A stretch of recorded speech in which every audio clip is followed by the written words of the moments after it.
How's it going, guys? Past level question ECG, step one, step two, 3 week history of dizziness episodes, feeling like he's going to faint.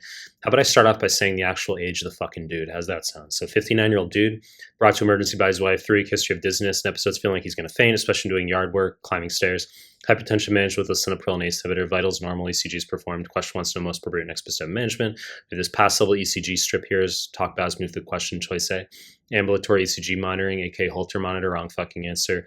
4 out of 5 times on USMLE, when this is the answer, it'll be a patient over the age of 70 who has a stroke, TIA, retinal artery occlusion, and they tell you that the blood pressure is normal, implying that it's not carotid stenosis causing atherosclerosis, because the latter is caused by hypertension. 1 out of 5 times, it'll be a patient who has unexplained syncope, who can be under the age of 70, even if they tell you blood pressure is normal.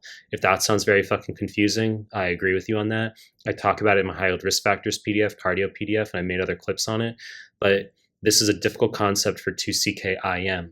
And you know it's fucking wrong in this case because we already know what the diagnosis is. If you already know what you're looking at based on the ECG, why would you need to do a 24-hour Holter monitor to pick up an arrhythmia? So if a patient, let's say, has unexplained syncope and is 75 years old and you think that could be paroxysmal AF, you do an in-office regular ECG that shows sinus rhythm, no abnormalities.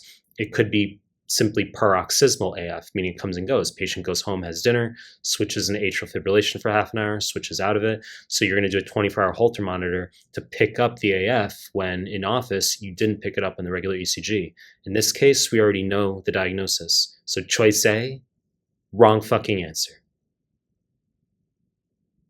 Choice B, dipyridamole thallium stress test, pharmacologic stress test, aka cardiac scintigraphy, NBME can write it. Wrong fucking answer.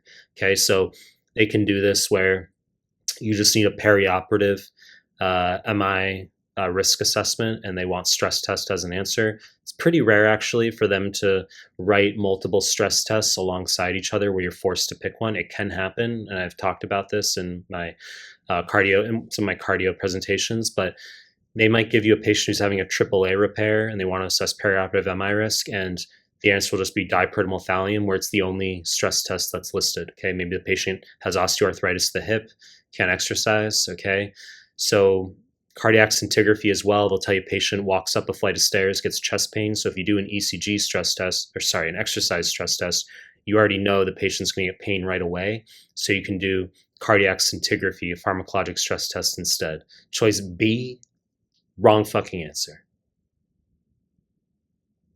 Choice C, exercise echocardiography stress test, wrong fucking answer. It's going to be done for 2 reasons on USMLE. One, if the patient has an abnormal baseline ECG, you can't do an ECG stress test. So I've seen that as an answer, exercise echo for an answer in that setting. The second is going to be if you want to detect left heart failure. So let's say they give you a 70-year-old dude who does not get chest pain, but who gets shortness of breath with exertion. And that's presumably going to be left heart decompensation with increased myocardial oxygen demand, where you're not looking to pick up ischemia per se, but you're looking to pick up decreased ejection fraction with exertion. So you can do echocardiography stress test in that setting. Wrong fucking answer. Choice D, external pacing, wrong fucking answer. You're going to do this for Mobitz 2, as well as for type 3 heart block, 3rd degree heart block, which I'll talk about. But in this case, you're not going to do it because we're looking at Mobitz 1. Okay, so the answer is choice C, no treatment necessary. So Mobitz 1 is where so 2nd degree heart block is 2 main types for USMLE. Mobitz 1, aka Wenke back, and Mobitz 2. So this is Mobitz 1, where you can see that the PR interval gradually prolongs, and then the QRS just drops. So we have a missing QRS here. It's very pass level baseline ECG. Okay, so this is simply Mobitz 1. It's a problem with the AV node, and you don't have to do treatment for it. Okay, so 1st degree heart block as well, where you just have a PR interval greater than 200 milliseconds, you also don't need to treat. Now, Mobitz 2 is where we do not have a gradual prolongation of the PR interval. We just have a random dropping of the QRS. Okay, sometimes you can have a 2-to-1, 3-to-1 with P wave to QRS ratios, but we're talking 14 to 15 times, they'll just give you an ECG strip where you're looking and there's no gradual prolongation of the PR intervals, and then you just get a random drop of the QRS. That's going to be Mobitz 2. You do need to do external pacing for that.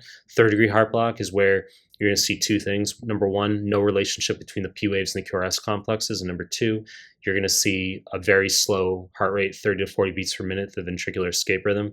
You're going to do pacing for that as well, okay? So first degree heart block, Mobitz 1, and third degree are problems with the AV node. And then second degree Mobitz 2 is going to be problem with His-Purkinje fibers. Okay, those are going to be the answers on USMLE if you're forced to choose. Propranolol, wrong fucking answer. Okay, now, can this be used in rare cases with Mobitz 2? The answer is technically yes. Some students might get emotional to say, well, he's symptomatic. You couldn't do propranolol. It's not a typical answer, and for USMLE, it's the wrong fucking answer. In this case, wrong fucking answer. You know the deal. I'm to make more content. If you like my stuff, subscribe to my channel. Appreciate your time. That's it.